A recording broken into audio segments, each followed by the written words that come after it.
Nous avons des informations importantes à vous donner concernant les produits qui sont en vente dans ce magasin Carrefour, afin que vous puissiez faire vos courses en toute sécurité.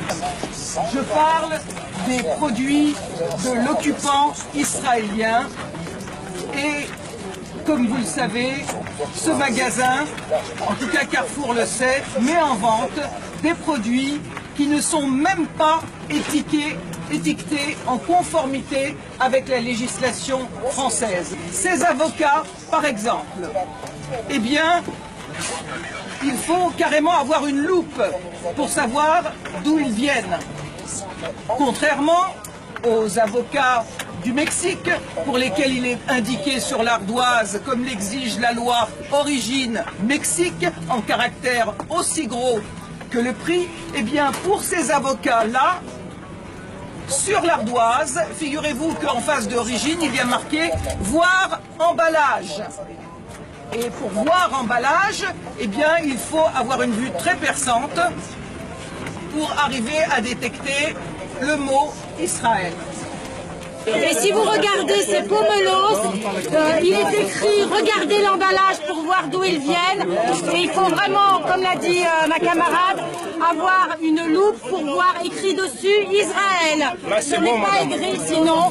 Et l'État d'Israël viole les droits des Palestiniens tous les jours, maltraite des enfants, arrête des enfants, arrête des adultes, assassine. Ils font une information. Les Palestiniens n'ont plus la possibilité de cultiver leurs terres dans la vallée du Jourdain. Mais il y a d'immenses colonies agricoles dans cette vallée qui produisent ces dattes. Ça, c'est la direction qui peut vous permettre. Bien sûr, il n'y a pas marqué Israël dessus. Elle est où la direction? Le boycott d'Israël, tant que cet État foulera aux pieds les droits les plus élémentaires du peuple palestinien, est une action efficace, pacifique et non violente. Au XXe siècle, Gandhi en Inde, Nelson Mandela en Afrique du Sud ont prôné le boycott pour mettre fin à l'apartheid. Ce qui vaut pour le client vaut aussi pour le marchand. Un commerçant responsable, c'est quelqu'un qui ne vend pas, qui ne propose pas les produits de l'horrible apartheid israélien.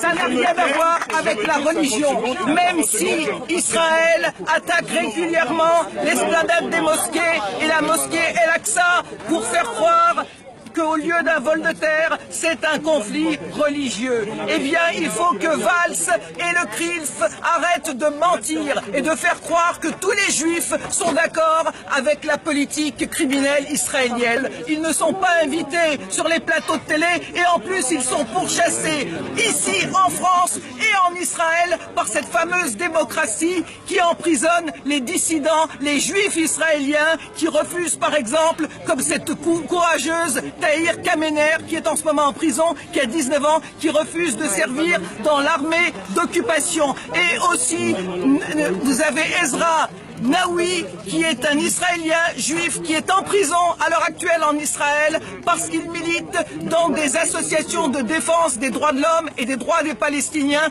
comme B'Tselem et Taïouch. Eh bien, il faut leur rendre hommage et ainsi qu'à Gideon Lévy, qui est un journaliste israélien qui appelle au boycott de son État, l'État d'Israël, parce qu'il n'a pas trouvé pour le moment, comme nous, de meilleurs moyens de faire le droit et la justice. Alors on dit boycott Israël, État d'Israël, État criminel. Voilà, merci. Boycott Israël, criminel, Carrefour, complice Israël, Carrefour, complice Israël, criminel, Carrefour, complice Israël, criminel,